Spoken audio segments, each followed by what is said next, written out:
আসসালামু আলাইকুম। একক সংখ্যাগরিষ্ঠতা না পেলে এবং শরিকদের উপর নির্ভর করে সরকার চালাতে গেলে যে সংকট তৈরি হয়, এখন নরেন্দ্র মোদী সেটি টের পাচ্ছেন।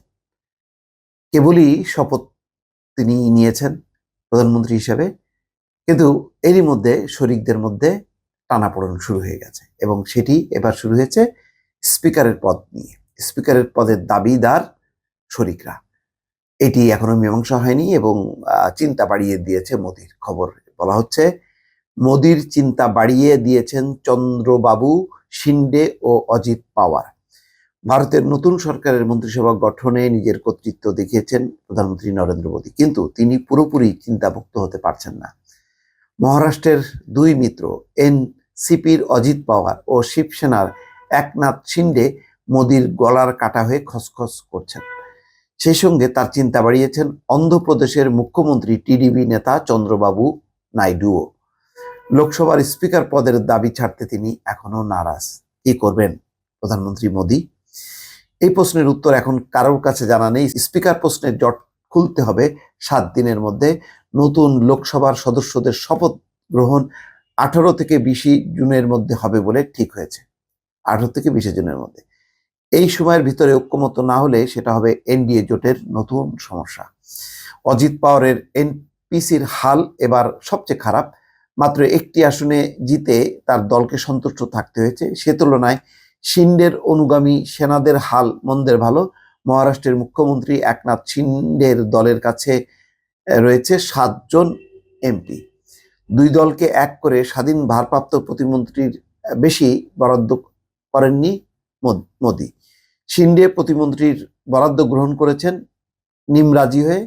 অজিতের সঙ্গে প্রফুল্ল প্যাটেল প্রত্যাখ্যান করেছেন। তিনি বলেছেন, কেন্দ্রে পূর্ণ মন্ত্রীর দায়িত্ব পালনের পর কম মর্যাদার কিছু গ্রহণ করা তার পক্ষে সম্ভব না। শিন্ডে ও পাওয়ার দুই নেতাই জানিয়ে দিয়েছেন যে তারা ভবিষ্যতের অপেক্ষায় থাকবেন। শিন্ডে তো সরাসরি প্রশ্ন তুলেছেন, বিহারের হাম নেতা জিতেন রাম মাঝি একটি আসন পেয়ে যদি পূর্ণ মন্ত্রী হতে পারেন, তাহলে 7টি আসন জিতে তার দল কেন সেই সম্মান পাবে না? মোদির চিন্তার হওয়ারই কারণ মহারাষ্ট্রের রাজনীতির অলিন্দের খবর। শিন্ডের অনুগামীদের কেউ কেউ উদ্ধব ঠাকুরের সঙ্গে যোগাযোগ রাখছেন। অজিত পাওয়ার আবার সরাসরি কাকা শারদ পাওয়ারের গুণগান করে বলছেন এনসিপিকে একা হাতেই তিনি গড়ে তুলেছেন। এসব নেতার পাশাপাশি বেসুরো গাইছেন চন্দ্রবাবু নাইডু। তার প্রাথমিক চাহিদা ছিল 3 পূর্ণ ও 1 প্রতিমন্ত্রী। সেই জায়গায় 1 পূর্ণ ও 1 প্রতিমন্ত্রী নিয়ে তাকে সন্তুষ্ট থাকতে হচ্ছে। পূর্ণমন্ত্রী হিসেবে বেসামরিক পরিবহন মন্ত্রণালয়ের দায়িত্ব পেয়েছেন সর্বকনিষ্ঠ সদস্য তারই অনুগত কে রামমোহন নাইডু। কিন্তু এত অল্পে চন্দ্রবাবু সন্তুষ্ট হবেন কি?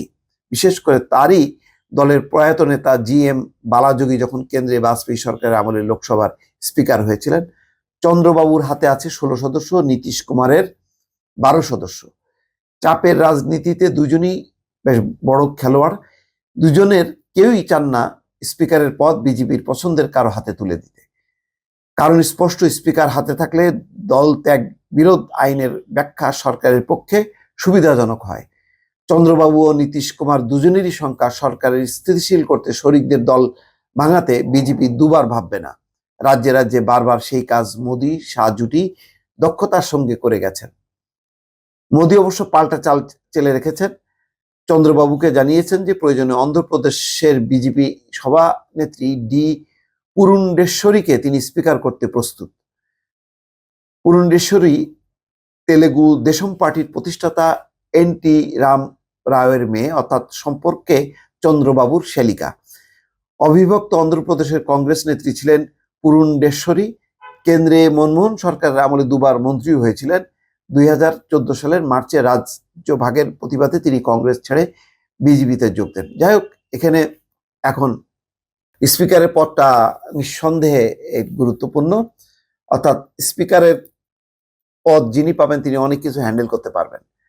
তো এখন এই পদটা নিয়ে কিভাবে মোদী যদি বিজেপির কাউকে করতে যান, সেক্ষেত্রে শরিকরা কি প্রতিক্রিয়া দেবে, ফলে অনেক খেলা বাকি আছে বোঝা যাচ্ছে।